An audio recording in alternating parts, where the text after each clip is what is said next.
আমি আবার রিপিট করছি ঠাকুরের কথাটা, ঠাকুরের নিজের কথা বলছেন, follow the footsteps of Lord Krishna, move in the way of Chanakya, but with active devotion like Hanuman.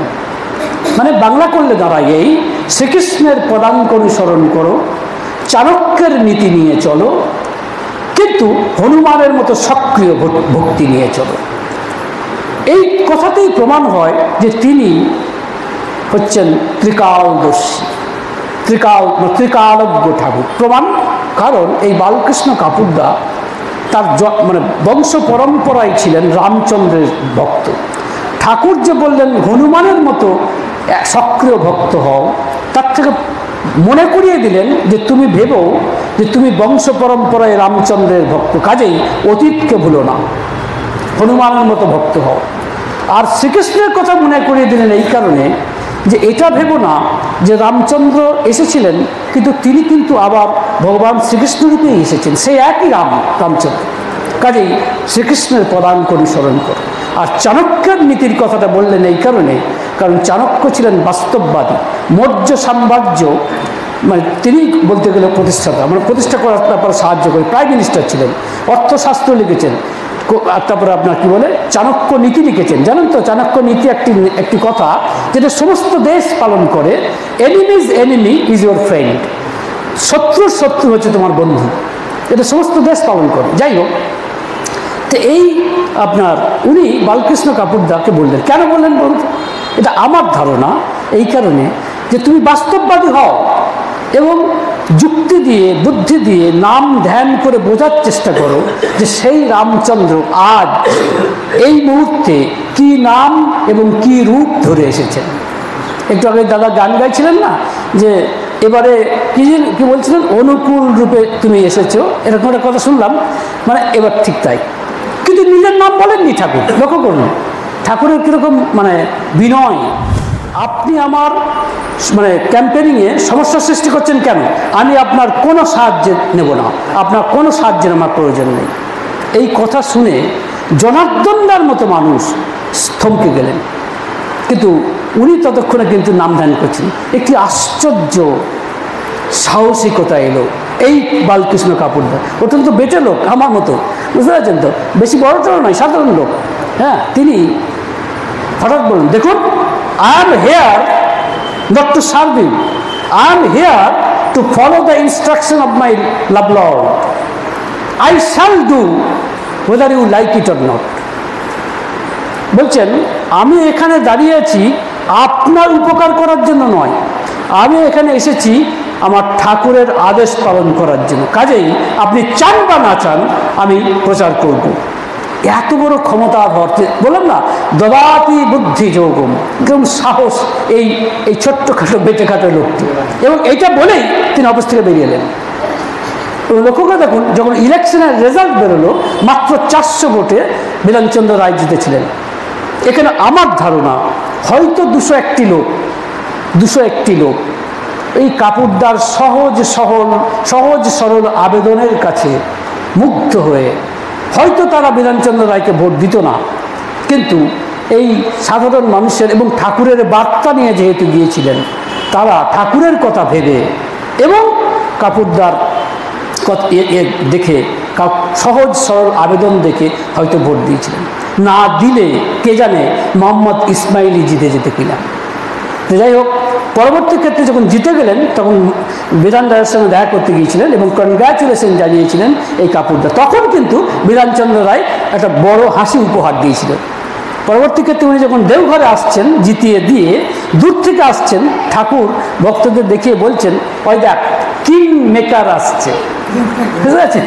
বলছে লুক, হ্যাঁ, king maker is coming, Bengal is saved, মানে বাংলা বেঁচে গেল। ঠাকুর বলছেন বাংলা বেঁচে গেল।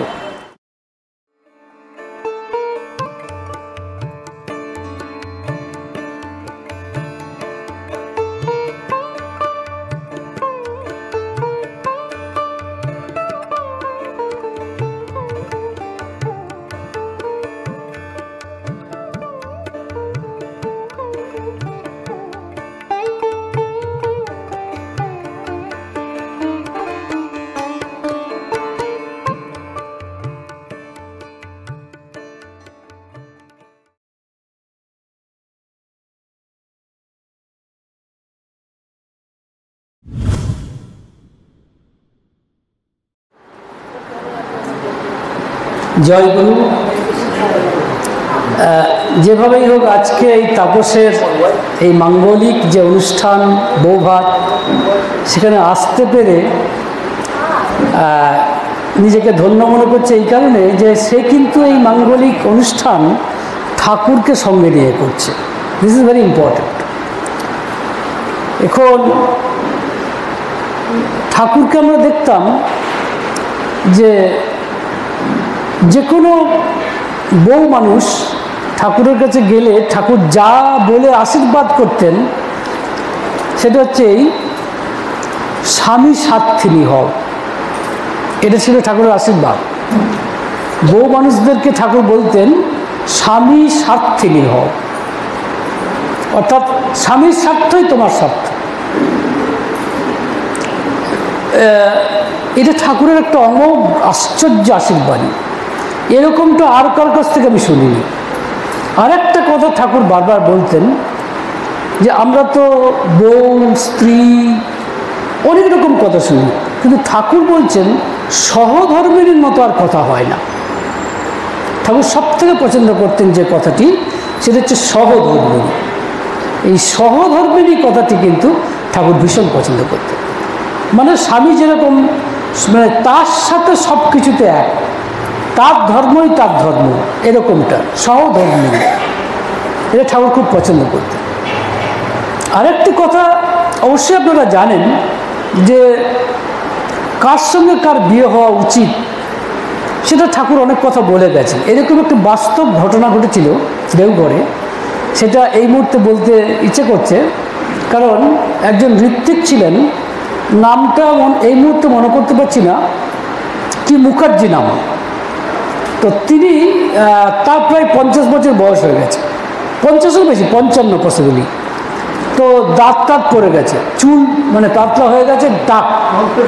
হ্যাঁ কারেক্ট, ঠিক বলেছেন। কিন্তু কার্তিক দা পড়াশোনা আছে তো, ঠিক বলে, সন্তোষ মুখার্জি। ইনফ্যাক্ট তাকে সৎসঙ্গের দুর্বাসা বলা হতো। কেন বলা হতো জানেন? কারণ মানে কেউ কিছু বললে উনি ভীষণ রেগে যেতেন, যদিও সাংঘাতিক রকমের ইষ্টপ্রাণ ছিলেন, কিন্তু রেগে যেতেন। তো তিনি ছিলেন কনফার্ম ব্যাচেলার, মানে বিয়ে করবো না ঠিক করেছিলেন। ঠাকুরও কিছু বলতেন না। তো একদিন এক দাদা এসেছেন, সম্ভবত আসানসোল থেকে। তার একটি মেয়ে, সম্ভবত তার বয়স হার্ডলি 22 বছর ম্যাক্সিমাম, 19 বছর, 19 বছর থেকে 22 বছর। তো সেই মেয়েটি তো দেশে ওই দাদাকে ঠাকুর বলছেন, এই তোর মেয়ের বিয়ে দিবি? তো দাদাটি বলছেন, আগে আপনি বললে দেবো। তো বলছেন যে আচ্ছা ঠিক আছে, তোর মেয়েকে ডাক। মেয়েকে যখন ডাকা হলো, তো মেয়েটিকে ঠাকুর বলছেন, ওই সন্তোষদাকে দেখিয়ে বলছেন, ওকে তোর পছন্দ হয়, ওর সাথে বিয়ে করবি? এখন একটা ভোরের কথা, ভোরবেলার কথা বলছি। তখন মা, তখনকার মা তো সে চুপ করে আছে। এখন এটাই ধরতে হবে যে মৌনতি, মানে মৌনতাই সম্মতির লক্ষণ। তো যাই হোক, তিনি রাজি আছেন সেই অর্থে। তখন তার বাবাকে বলছেন, ওকে বিয়ে দিবি? দেখুন কীরকম ভক্ত, প্রশ্ন করলেন না যে এরকম একটি মানুষকে আমি বিয়ে দেবো কেন, আমার মতো এত অসাধারণ সুন্দরী মেয়ে, প্রশ্ন নেই। বলছেন আপনি বললে দেবো। এই হচ্ছে মানে তখনকার দিনের ভক্ত। তো বলছেন, সেই ভক্ত বলছেন, আপনি খুশি হবেন? তো ঠাকুর বলছেন, খুব খুশি হব। তখন তাহলে ঠিক আছে। তখন পরে ওই সন্তোষদাকে দেখে বলছেন, এই শোন, তুই ওকে বিয়ে করবি? ও তো বিয়ে করবো না কনফার্ম ছিল। তখন সে বলছে, আপনি বললে করবো। কীরকম মানে লীলা যাকে বলে। ঠাকুর বলছে, হ্যাঁ আমি করছি। তখন ওই মেয়েটির বাবাকে বলছেন, তাহলে বিয়ে ব্যবস্থা কর। তখন মেয়েটির বাবা বলছে, আচ্ছা ঠিক আছে, আপনি যখন বলছেন তখন সব ব্যবস্থা করে দেবো, বা দিন দেখে। দিন দেখা কি, আজই লাগায় রে, সকালে কথা, রাত্রিতে বিয়ে। আশ্চর্য ঘটনা ঘটেছিল, বাস্তব ঘটনা। আমার লেখাও আছে, দেখবেন আমার বইয়ের মধ্যে, হৃদয় পুলকিত হয়ে বলে যে একটা বই আছে আমার, সেটা লিখেছি ঘটনাটি। এবং ওনার সম্পর্কে আমার বক্তব্য 104, এটা আমি কি আপনাকে বলছি। তো উনি তখন ঠাকুর বলছেন, বলে আপনি বললে করব। দেখুন কীরকম কথা। তখন এই মেয়ের বাবা বলছে, আগে আজকে? বলে হ্যাঁ লাগাই দে। তখন বলছেন যে ঠাকুর মজা করে বলছেন, ন্যাংটাদের কিছু ইয়ে নেই, মানে তারা পারে না এমন কিছু নেই। ন্যাংটা মানে কেন, মানে ঠাকুর এই ভক্তদেরকে বলতেন ন্যাংটা। ন্যাংটা মানে ন্যাংটার নেই বাটপাড়ের ভয় বলে না, মানে দেখুন সেই দিনই জোগাড় হয়ে গেল সব কিছু, মানে যা লাগে মোটামুটিভাবে একটি মেয়ের বিয়ে দিতে যা লাগে সব কিছু জোগাড় হয়ে গেল। বিচিত্র ব্যাপার। এবং ওই সৎসঙ্গীরাই করলেন যারা নাকি সাধারণ সৎসঙ্গী, অতি স্বাভাবিক সাধারণ। তাই আমার মাঝে মাঝে বারবার মনে হয় যে নিজেদেরকে খুব সাধারণ ভাবি, কিন্তু কার মধ্যে যে কি অসাধারণ ক্ষমতা আছে সেটা হয়তো আমরা জানি না। আমার নিজেকে আমি চিনি না, বুঝতে পারছেন? একটা কথা এই প্রসঙ্গে মনে পড়ছে, একটি বাঘ, এটা প্রসব বাঘিনী আর কি, একটা প্রসব করে মারা গিয়েছিল, একটা বাঘের বাচ্চা।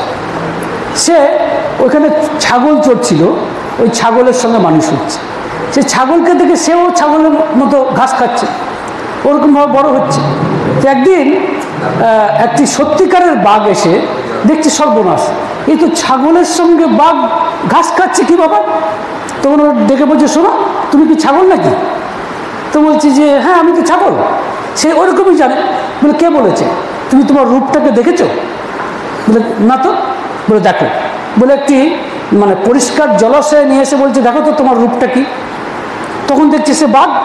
তো বলছে তুমি এতদিন এরকম ছাগলের মধ্যে ছিলে, ছাগলের মধ্যে, ওখান থেকে সরে এসো, তুমি তোমার বাঘের প্রকৃতিকে বোঝার চেষ্টা করো। সেরকম আমরা হয়তো জানি না যে আমাদের দ্বারা কি হতে পারে। আমার নিজের চোখে দেখা অতি সাধারণ সৎসঙ্গী ঠাকুরকে ধরে যে কোন উচ্চতায় উঠতে পেরেছে, এ আমার নিজের চোখে দেখা। অতি মানে সাধারণ কম, মানে বেশি দিন তো আমি ঠাকুর সেই অর্থে মানে এই নিয়ে চলছি না, কিন্তু দেখেছি, অবাক লাগে। তো ওই ন্যাংটারা সমস্ত ব্যবস্থা করে দিলেন এবং সন্ধ্যেবেলায় বিয়ে হলো। বিয়ে হওয়ার পরে যখন ওই মাটি আসছেন আশীর্বাদ নিতে ঠাকুরের কাছে, তখন ঠাকুর বলছেন, এই ভালো করে লণ্ঠনটা ধরতো। লণ্ঠন মানে এই যে তখনকার দিনে লণ্ঠন আর কি। হ্যাঁ, তো মানে ওই মাটি তখন অবাক হয়ে ভাবছে, সে কি, উনি তো ঠাকুরের কাছে অনেকবার এসেছেন। যে বলছেন, কই দেখি বউয়ের রূপ দেখি। বউ মানে যেই মাটি আর কি। তখন এই মেয়েটি এতদিন তো এভাবে শোনেননি, মানে মনে মনে ভাবছেন এটা কি হলো, কিন্তু সত্যিই হলো। বিয়ের পর লক্ষ্য করে দেখবেন আপনারা, রবীন্দ্রনাথ একটি গান আছে, বধূ কি আলো আজ লাগলো চোখে। শুনেছেন গানটি? বধূ কি আলো আজ লাগলো চোখে। হ্যাঁ কি, হ্যাঁ সেই বলছি, কোন আলো আজ লাগলো চোখে। কেন আজ হঠাৎ করে, কেন আজ বিশেষ দিনে, কেন? তা দেখুন, এই যে রবীন্দ্রনাথের কথা বলছেন, কারণ এটা মানসিকতার ব্যাপার, মনস্তত্ত্বের ব্যাপার। সেদিন কিন্তু তার বধূ জীবনের একটি অধ্যায়, যে কারণে ঠাকুর যে মেয়েটিকে এতদিন নাম ধরে ডেকে এসেছেন, আজ কিন্তু বধূ বলছেন। লক্ষ্য করে দেখুন ঠাকুরের এই ট্রান্সফরমেশন, আজ কিন্তু বধূ। তো ওই যে বললাম না, কোন আলো আজ লাগলো চোখে। তো যাই হোক, এবং ওই পরে ওই একে বলেছিলেন সন্তোষ দাকে ঠাকুর, যে একটা প্রাজপত্য ব্রত কর ফুল। এবং সেই প্রাজপত্য ব্রতটা করে আসার পরে যখন ঠাকুরের কাছে প্রণাম করছেন, ঠাকুর বলেছিলেন, যা 104, মানে বুঝলেন, যা 104, মানে 104 বছর বাঁচবে। এবং সত্যি কথা বলতে তার বিয়ে হওয়ার পর রূপ চেঞ্জ হয়ে গেল, তাকে চেনা যায় না সন্তোষ দাকে। এবং এই গিদ্দি আশ্রমে দাঁড়িয়ে তিনি বলেছিলেন, বলুন তো আমার বয়স কত? তখন সে কি বলে, টিউবওয়েলে ইয়ে করছে আর কি, মানে জল টিপছে আর কি। হ্যাঁ বয়স চিন্তা করুন। তাই এবং তার 2 ছেলে খুব ভালো চাকরি করতো, এবং মাটি খুব হার্ডলি হয়তো বছর 5 আগে মারা গেছে, খুব বেশি হলে বছর 5 আগে মারা গেছেন। বাড়ি সম্ভবত সোদপুর বা বারাসাত লাইনে। তাদের সঙ্গে যোগাযোগটা আমাদের রাখা উচিত বলে আমি মনে করি। এটা আমাদের দুর্ভাগ্য যে আমরা রাখি না। কিন্তু রামকৃষ্ণ মিশন যদি হতো রাখতো, কিন্তু আমরা কিন্তু রাখি না। এটা দুঃখের কথা। রামকৃষ্ণ যেখানে একদিনের জন্য পা দিয়েছেন সেটা হেরিটেজ বিল্ডিং করে ছেড়েছেন। আর আমাদের ঠাকুর যে হরিতকি বাগান কলকাতায় এসেছিলেন এবং বিভিন্ন জায়গায়, সেখানে আমরা কিন্তু হেরিটেজ বিল্ডিং বানাতে পারিনি। এটা আমাদের মানে আফসোস, এটা আমাদের দুর্ভাগ্য বলে মনে করি আমি। কারণ তার চরণ যেখানে স্পর্শ করেছে সেই জায়গা নিঃসন্দেহে, যেমন উড়িষ্যা নেতাজি সুভাষচন্দ্র বসুর যে ঠাকুরদা হরনাথ লজ, সেখানে ঠাকুর 1 মাস ছিলেন, সেখানটাও আমরা করতে পারিনি, নষ্ট হয়ে গেছে। কার্তিকদা গিয়েছিলেন শুনলাম। তো যাই হোক, এখন এই ব্যাপার। তাহলে প্রশ্ন লক্ষ্য করে দেখুন যে এবং এত সুন্দর বিয়ে হলো এবং এত বিচিত্র ঘটনা ঘটে। বিয়ের পর একটি বিশেষ করে একটি নারীর জীবনে এমন আশ্চর্য ঘটনা ঘটে যেগুলোকে আপাত বিজ্ঞান দিয়ে আমরা হয়তো ব্যাখ্যা করতে পারি না, কিন্তু ঘটে। বহু রোগ ভালো হয়ে যায়, এ আমার নিজের চোখে দেখা। কারণ বিভিন্ন রকম সমস্যা থাকে যার সাথে বিভিন্ন কানেকশন আছে। আমি সেই সমস্ত জায়গায় যাচ্ছি না, কিন্তু it is possible, not in, মানে অবাক মানতে হয়। যাই হোক, যেটা বলতে চাইছিলাম সেটা হচ্ছে যে এই যে বললাম না সাধারণ মানুষ, এই কথাটা না বলে এই বলার লোভ লাগছে বলে বলছি, অতি সাধারণ মানুষ যে কী করতে পারে তার একটি উদাহরণ আপনাদের সামনে আমি তুলে ধরছি। বাস্তব উদাহরণ, বাস্তব উদাহরণ। এখানে যারা বসে আছেন অনেকেই হয়তো জানেন না, বালকৃষ্ণ কাপুর বলে একজন ভক্ত ছিলেন। তিনি জন্মেছিলেন লাহোরে 1920 সালের মার্চ মাসে, অর্থাৎ যেটা এখন পাকিস্তানের আন্ডারে। পরবর্তী ক্ষেত্রে তাকে কলকাতায় আসতে হয় জীবিকার জন্য। তার একটা বাইং অফিস ছিল, ওই অটোমোবাইল পেয়ার পার্টসের দোকান করতেন সাধারণ। তো তিনি ঠাকুরের দীক্ষা নিয়েছিলেন, কিন্তু তিনি যখন দীক্ষা নেওয়ার পরে শ্রদ্ধেয় যতীন দাসদা তাকে দীক্ষা দিয়েছিলেন, ইংল্যান্ড ফেরত ইঞ্জিনিয়ার, আপনারা জানেন। পরবর্তী ক্ষেত্রে তিনি যখন ঠাকুরের কাছে এসে জোড়হাত করে বলছেন আমি আমার এই নতুন জীবন কি করে শুরু করব। যেহেতু বালকৃষ্ণ কাপুরদা ভালো বাংলা জানতেন না, তাই ইংরেজিতে কথাটা জিজ্ঞাসা করেছিলেন। সঙ্গে সঙ্গে ঠাকুর ইংরেজিতে উত্তর দিয়েছিলেন। উত্তরটা শুনে রাখুন। বলছেন, follow the foot steps of Lord Krishna, move in the way of Chanakya, but with active devotion like Hanuman. আমি আবার রিপিট করছি ঠাকুরের কথাটা, ঠাকুরের নিজের কথা। বলছেন, follow the foot steps of Lord Krishna, move in the way of Chanakya, but with active devotion like Hanuman. মানে বাংলা করলে দাঁড়ায় এই, শ্রীকৃষ্ণের পদাঙ্ক অনুসরণ করো, চাণক্যের নীতি নিয়ে চলো, কিন্তু হনুমানের মতো সক্রিয় ভক্তি নিয়ে চলো।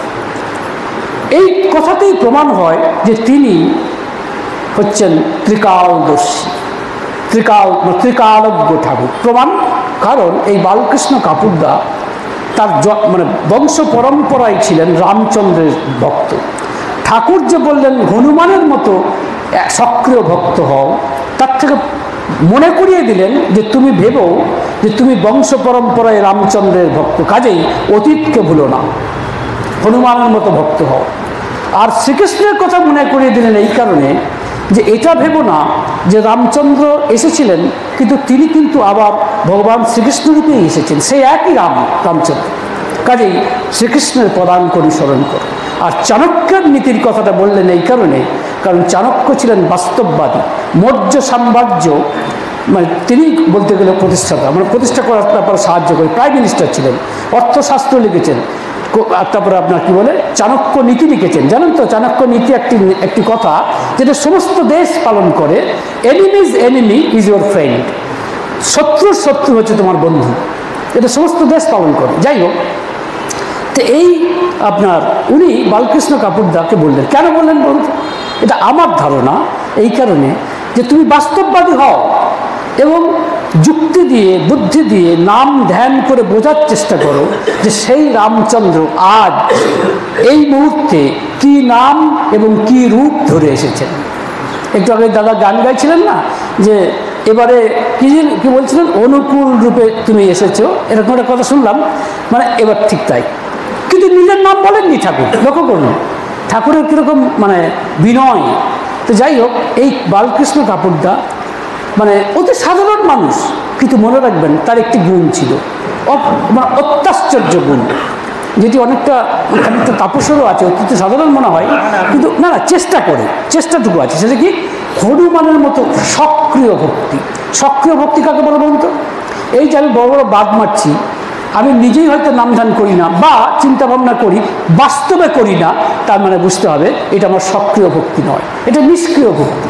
সক্রিয় ভক্তি হতো সেটাই যে আমি ঠাকুরের মানে ইষ্ট প্রতিষ্ঠাকে বাস্তবে করব।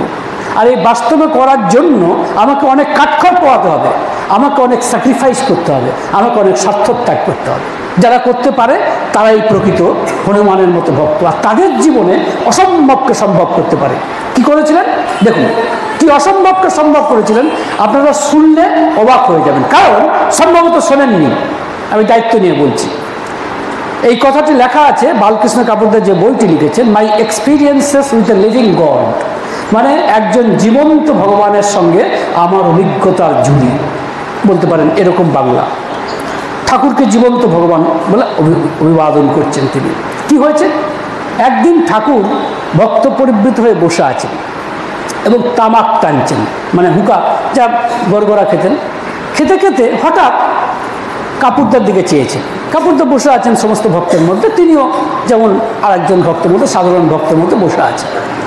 এখন হ্যাঁ, একটা কথা বলো, ঠাকুর বালকৃষ্ণ কাপুরদা কিন্তু ঠাকুরের সঙ্গে দেখা হলে সাষ্টাঙ্গে প্রণাম করতেন।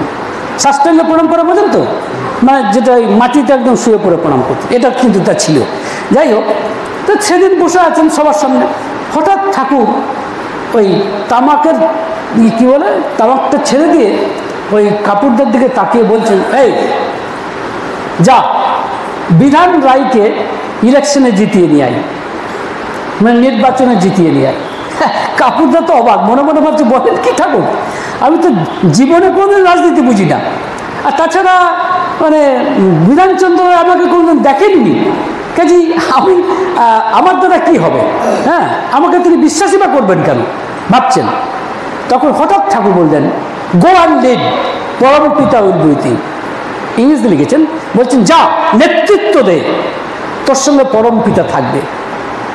কথাটা বুঝুন, বলছেন গো অ্যান্ড লিড, পরম পিতা উইল বি উইথ ইউ, যা নেতৃত্ব দে। ভাবতে পারেন এই বালকৃষ্ণ, দেখুন বালকৃষ্ণ কাপুরদা কিন্তু মুহূর্তের জন্য চিন্তা করলেন না আমি পারবো কিনা, it is beyond my capacity. আমি হলে কি বলতাম, ঠাকুর আমি তো হাত করছি না, এই কি বলছেন আমার দ্বারা, এসব তো প্রথমে এই কথা নেগেটিভ আমরা যা করে থাকি আর কি, ঋণাত্মক। কিন্তু বালকৃষ্ণ কাপুরদা কিন্তু অকুত ভয়ে লাভ দিয়ে উঠে পড়লেন, যেমন হনুমান উঠে পড়ে সেরকম, এবং তিনি কলকাতায় চলে এলেন। ঘটনাক্রমে একটা কথা বলা দরকার, যে বালকৃষ্ণ কাপুরদার বাড়িটা কিন্তু বিধান রায়ের বাড়ির কাছাকাছি ছিল, এবং তিনি এবং সেখানে সেবার দাঁড়িয়েছিল বিধানচন্দ্র রায়ের অপোজিটে দাঁড়িয়েছিলেন মোহাম্মদ ইসমাইল, সিপিএমের, এবং অত্যন্ত বড় লিডার ছিলেন তিনি, এবং সেবা হয়তো এদিক ওদিক হয়ে যেতে পারত রেজাল্ট। তো কাপুরদা এসে কি করলেন, ভাবছেন কি করব, যে তিনি ওই কি বলে বিধানচন্দ্র রায়ের যে ইলেকশন ক্যাম্পেনিংয়ের চার্জে ছিলেন মিস্টার মিত্র, তার সঙ্গে দেখা করলেন। যে মিত্রকে বললেন আমি ঠাকুর কি বলে বিধানচন্দ্র রায়ের ক্যাম্পেনিংয়ে অংশ নিতে চাই। বলে ঠিক আছে, তুমি বাড়িতে বাড়িতে গিয়ে ভোটের প্রচার করো। তখন বলছে হ্যাঁ প্রচার তো করবো, কি বলবো, জানো তো কিছু। তা বলছে তোমার যা ভালো বোঝো সে তুমি করবে, তো তুমি শুধু বলবে যে বিধান রায়ের পক্ষে ভোটটা দাও। ও কি করে, কাপুরদা তো কিছু জানো না। কাপুরদা দেখুন, এই কারণে বলছি বুদ্ধি দেন তিনি যদি তার সঙ্গে যুক্ত হয়। সম্ভবত দশম অধ্যায়ের দশম ইয়েতে শ্লোকে সম্ভবত আছে, তেষাম সতত যুক্তানাম ভজতাম প্রীতিপূর্বকম, সরি ইয়ে আছে, হ্যাঁ আচ্ছা যেমনটা আছে, আচ্ছা ঠিক আছে। তা হ্যাঁ গীতা শ্লোকটা হচ্ছে কিরকম, তেষাম সতত যুক্তানাম ভজতাম প্রীতিপূর্বকম দদামি বুদ্ধি যোগম, দদামি বুদ্ধি যোগম, তাকে আমি বুদ্ধি দিই, মাম যে মাম উপজানন্তিতে, মাম উপজানন্তিতে, এটা হচ্ছে শ্লোকটা। মানেটা হচ্ছে যে আমার সাথে যুক্ত থাকে সবসময় এবং আমাকে ভালোবাসে, প্রীতি মানে বুঝতে পারছেন তো, প্রীতিপূর্বকম মানে আমাকে ভালোবাসে, আমি তাকে বুদ্ধি দান করি, বুদ্ধিটা আমিই দান করি তাকে, বুঝতে পারছেন? এখান থেকে কী হলো, উনি ভাবতে শুরু করলেন। আর ওনার ভাবনা কি, ওই নাম ধ্যান করা, এছাড়া তো উপায় নেই। ভাবছেন কি করা যায়। তখন দেখা গেল কি যে উনি ভাবছেন, আচ্ছা এখানে কি সৎসঙ্গেরা কেউ নেই, এই কনস্টিটিউয়েন্সিতে মানে কোনো সৎসঙ্গী নেই। উনি খুঁজে খুঁজে বার করেছিলেন, মোটামুটিভাবে সম্ভবত মানে 300-400 লোকের সৎসঙ্গী সেখানে কিন্তু ছিল ফর্চুনেটলি। তিনি তাদের বাড়িতে গিয়ে এইভাবে প্রচার করলেন যে দেখুন, আপনাদের হয়তো বিধানচন্দ্র রায়ের আদর্শের সঙ্গে বিরোধিতা থাকতে পারে, অথবা বিধানচন্দ্র রায়কে ব্যক্তি হিসেবে আপনারা পছন্দ নাও করতে পারেন, কিন্তু যদি আপনারা বিধানচন্দ্র রায়কে ভোট দেন তাহলে আমার প্রভু খুশি হবেন। সহজ, মানে কোনো রাজনীতি নেই, কোনো কি বলে তথাকথিত কোনো বক্তব্য নেই, কিচ্ছু নেই, শুধু এইটুকু বলছেন যে আপনারা বিধানচন্দ্র রায়ের ইডিওলজি মানে ইডিওলজি মানতে পারেন, নাও মানতে পারেন, তাকে ব্যক্তি হিসেবে পছন্দ করতে পারেন, নাও করতে পারেন, কিন্তু যদি ভোটটা দেন তাহলে আমার প্রভু খুশি হবে।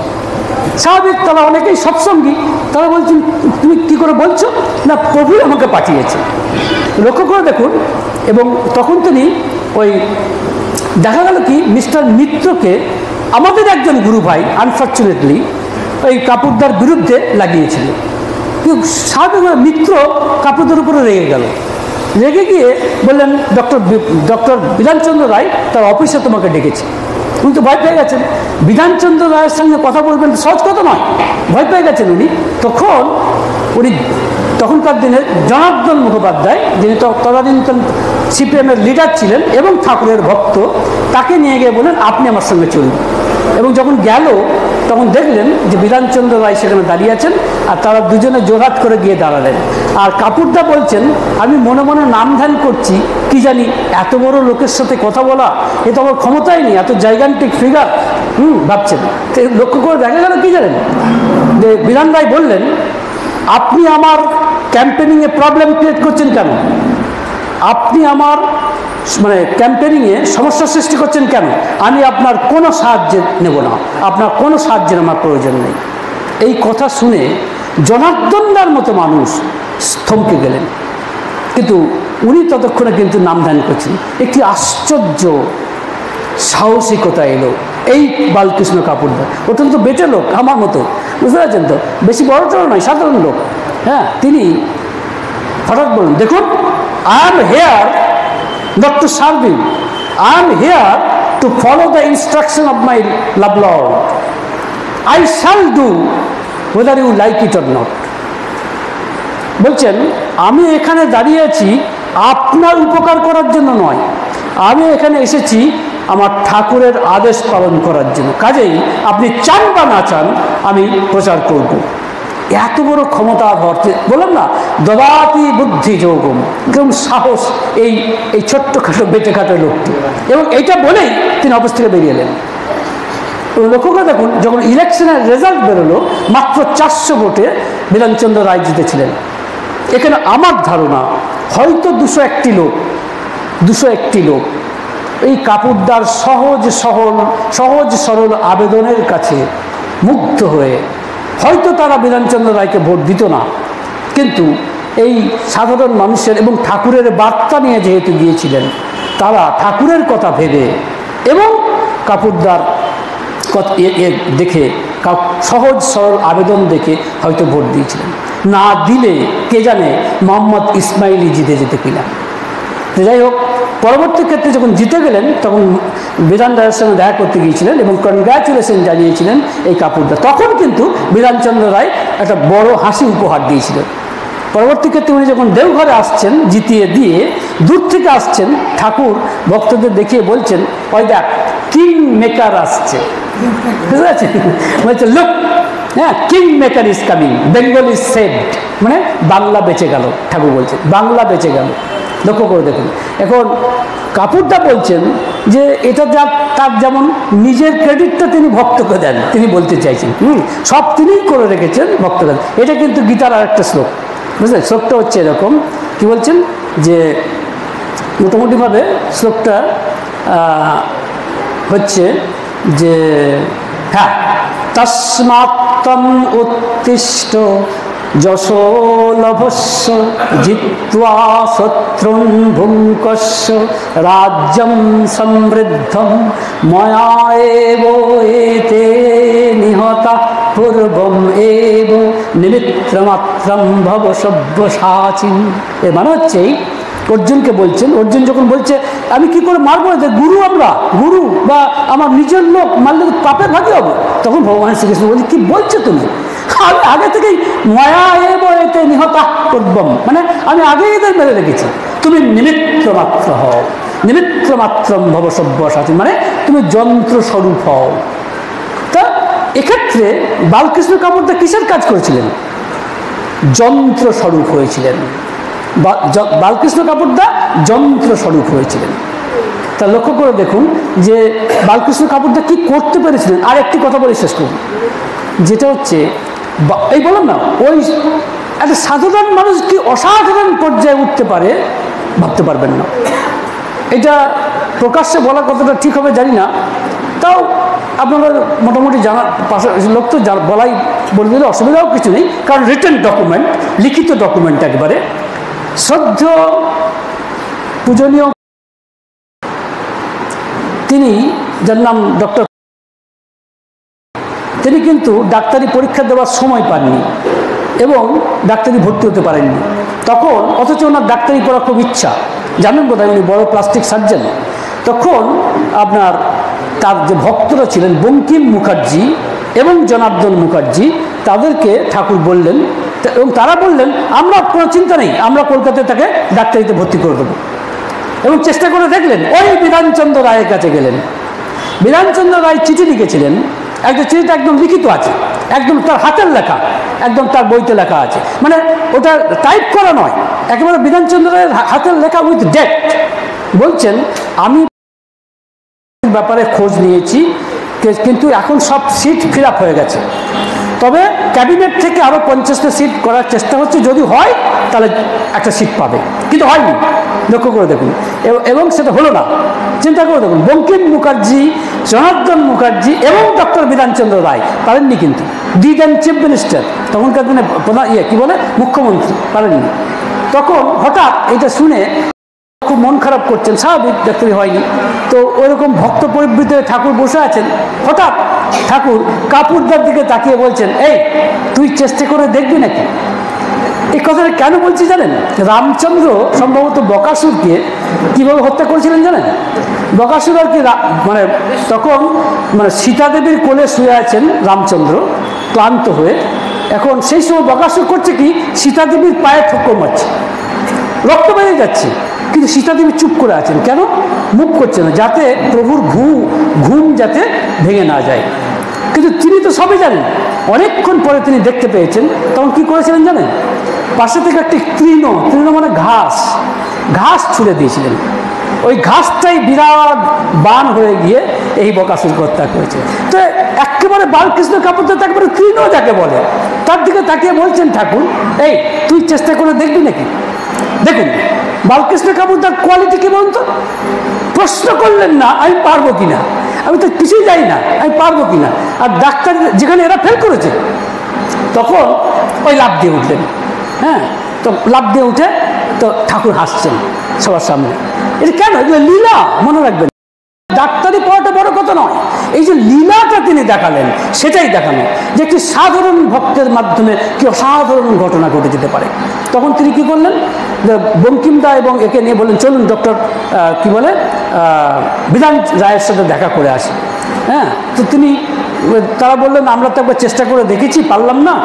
তখন এই বালকৃষ্ণ কাপুরদা বললেন, শুনুন বঙ্কিমদা, জনার্দন দা, আমি জানি ঠাকুর এই তৃণকে দিয়ে, ইংরেজিতে লিখেছেন, তৃণকে দিয়ে কাজটা করতে চাইছেন, যা আপনারা করতে পারেননি এই লিলিপুট সেই কাজটা করে দেখাবে, লিখিত একবারে, বুঝতে পারছেন? এবং কি করলেন, কলকাতায় এলেন।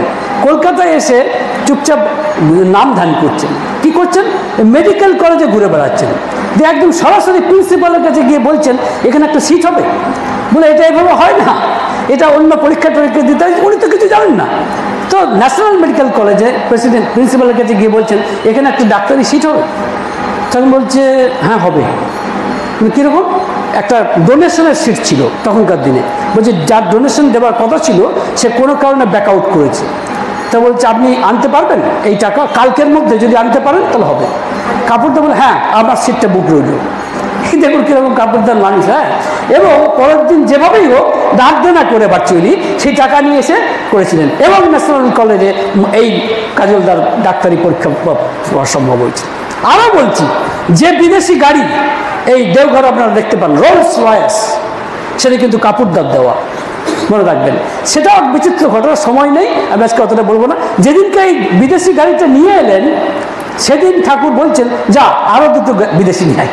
কি সমস্যা দেখুন, মানে বললাম না বিচিত্র ঘটনা, গায়ের লোম করা যাবে। মানে এত কষ্ট করে বিদেশি গাড়ি নিয়ে এসছেন, নিয়ে আসার পরে ঠাকুর বলছেন যা আরও দুটো বিদেশি গাড়ি নিয়ে কেন?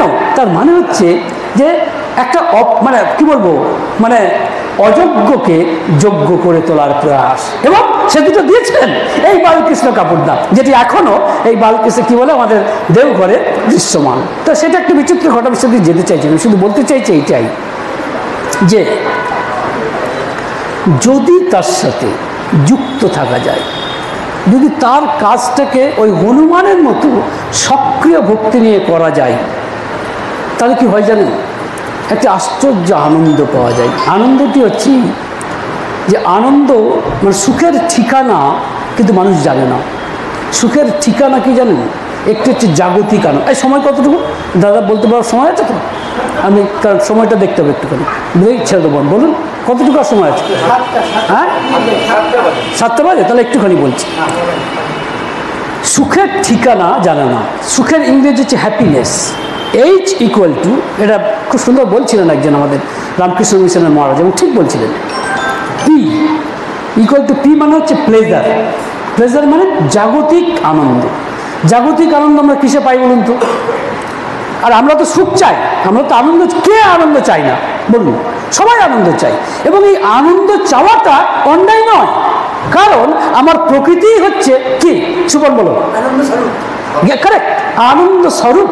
যে জন্য আমরা কি বলি, কি বলি, হ্যাঁ কি বলি বলো, সচ্চিদানন্দ, সচ্চিত আনন্দ। আমি আনন্দ স্বরূপ, কাজেই আনন্দে আমার অধিকার আছে, কাজে আনন্দ তো আমি চাইবই, কিন্তু আমি জানি না সম্ভবত আনন্দের ঠিকানাটা কি।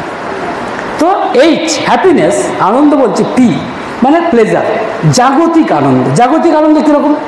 যেমন ধরুন আজকে এই বউ ভাত হবে, কিছু তো খাওয়া দাওয়ার ব্যবস্থা করেছে তো নাকি? তারপর আমি আমার বাবুনের ছেলে, একটু লোভ লাগছে খেতে, খেতে হয়তো খাবো কি খাবো না সেটা পরের কথা, কিন্তু এই যে তার খাওয়ার উপরে একটা লোভ আছে, খেতে একটা আনন্দ আছে, আছে না নেই বলুন? আপনারা নিজেরাই বলুন। তাহলে এটা একটা জাগতিক আনন্দ। This is a materialistic pleasure বলে, বুঝতে পারছেন? এটা একটা জাগতিক আনন্দ। আরেকটি আনন্দ আছে, নানা ধরনের আনন্দ, যেমন ধরুন কামজ আনন্দ, মানুষ যেটা সোজা কথা বলাই ভালো, সেক্স। সেক্স যেটা, এটা মানুষের কাছে একটা বিরাট আনন্দের। এগুলো হচ্ছে জাগতিক আনন্দ। হ্যাঁ, বা ধরুন আমি একটা গাড়ি কিনলাম, ভালো গাড়ি, এটা আনন্দ, বুঝতে পারছেন? কারণ আবার গাড়ি কিনলাম, বাড়ি করলাম, এর কিসের জন্য? এগুলো জাগতিক আনন্দ, বুঝতে পারছেন? কিন্তু মুশকিল কি জানেন, এটা কিন্তু ভুল নয়, নাথিং রং। কেউ যদি বলে এর কোনো মূল্যই নেই, এটা বাজে কথা, এটা বাস্তব সত্যতা আছে, কিন্তু অসুবিধা আছে। অসুবিধাটা হচ্ছে জাগতিক আনন্দ দীর্ঘস্থায়ী নয়, 1 নম্বর। 2 নম্বর, প্রথমে যতখানি আনন্দময় মনে হয়, পরবর্তীকালে কিন্তু ততখানি আনন্দময় থাকে না। এটা একটা আশ্চর্য ঘটনা, বুঝতে পারছেন না? কারণ তখন হয় আরও বেশি চাই। ধরুন আমাকে যদি ধরুন একদিন খেতে পেলাম খুব ভালো, এই কিশমিশ শান্তান মতো নানা রকম খেতে পেলাম, এখন যদি তারপরের দিন আমি এখন ওটা দেয়, আমি বলবো আরও কিছু দাও, তবেই আমার আনন্দটা হবে। এবার দিনের পর দিন যদি খেতে থাকি একই জিনিস, আনন্দ হবে? আনন্দটা কমতে থাকবে। একই কথা কিন্তু সেক্সের ক্ষেত্রেও প্রযোজ্য, মানে বাস্তব কথাটা দেখবেন ধীরে ধীরে এটা কমে যায়। তাহলে দেখুন তো এটা কমে যাচ্ছে। খুব মজা করে আমি বলেছিলাম যে আর ঠাকুরকে নিয়ে থাকলে কি অসুবিধা বলুন তো? আমরা দেখবেন নাম ধ্যান করতে বলি আমরা, কিন্তু নিজেরাই পারি না। কেন বলুন তো? কারণ সত্যিকার অর্থে ঠাকুরের সঙ্গে প্রেম জমেনি। কেন? কারণ এটা একদিনে হয় না। কিন্তু তথাকথিত কামজ আনন্দ, জাগতিক আনন্দ প্রায় একদিনেই হয়। সরাসরি বলছি, যখন নতুন বিয়ে হয়েছে তখন কলেজে পড়াচ্ছিলাম, পড়াতে পড়াতেও নতুন বউয়ের মুখ মনে পড়ছে, কারণ পীড়িত আছে যে, এখন আর মনে পড়ে না। কারণ তাহলে জিনিসটা কি আস্তে আস্তে কমছে, লক্ষ্য করে দেখুন, বাস্তব কথা। তাহলে জাগতিক আনন্দ দীর্ঘস্থায়ী নয়, এটা আপনাকে চূড়ান্ত আনন্দ দিতে পারবে না। দুই, এনগেজমেন্ট। এনগেজমেন্ট মানে কি বলুন তো? আমি কিন্তু আমার যেমন এই আলোচনা করি, এই আলোচনা করার মধ্যে একটা আনন্দ পাই। যে যদি কোনো জায়গায় গিয়ে আলোচনা করার সুযোগ না পাই তাহলে একটু দুঃখ হয়, কারণ আমি মনে করছি যে এই আলোচনা করলে মানুষকে আনন্দ দিতে পারবো, আর তার থেকে আমার যে আনন্দ সেটা কিন্তু এই জাগতিক আনন্দের চেয়ে আরও বেশি। যে জন্য, এবং কেন বলছি, এই যে ধরুন কেউ আছে যে ভালো ডাক্তার, সে ডাক্তারি করছে, তাতে প্রচুর পয়সা ইনকাম করছে। আমি জিজ্ঞেস করছিলাম যে এত পয়সাটা এই মুহূর্তে নিতে হয়, আমার দরকার নেই, কিন্তু এই যে মানুষের রোগ ভালো করছি এটা আমার একটা আনন্দ। যদি ঠিকমতো পেশা গ্রহণ করে তাহলে কিন্তু এটা লাভ হয়, এটা মনে রাখবেন। আর তাহলে এনগেজমেন্টটা কিন্তু মানুষকে আনন্দ দেয়। আরেকটা হচ্ছে এম মানে মিশন অফ লাইফ, আপনার জীবনের উদ্দেশ্য কী? আপনি কি চান চুরি করে আনন্দ পেতে, বড় চোর হয়ে? তাহলে হলো না। আর শেষ কথা সেটা হচ্ছে না না সাতটা বলতে পারবেন, আচ্ছা আমি 1 মিনিট পরে শেষ করছি। আসল আনন্দ কোথায়? যে আপনার মধ্যে কস্তুরী মৃগ, যেমন কস্তুরীটা কোথায় রয়েছে? ওর নাভির মধ্যেই, অথচ ছুটে বেড়াচ্ছে বাইরে। ও জানে না আনন্দটার ভিতরেই, আমার ভিতরেই আনন্দ রয়েছে। কে? সেটা আত্মা। আত্মার প্রকাশ কে? পুরুষোত্তম। এক্ষেত্রে বর্তমান পুরুষোত্তম শ্রী ঠাকুর। সুতরাং আপনি যখন নাম ধ্যানের মধ্যে মনের আয়নায় ঠাকুরের ছবিটাকে দেখে নাম করবেন, আস্তে আস্তে সে আনন্দ বাড়বে, সেটা কমবে না কিন্তু ধীরে ধীরে বাড়বে। তখনই বুঝতে পারবেন আনন্দের ঠিকানা কাকে বলে। ভালো থাকবে। জয়।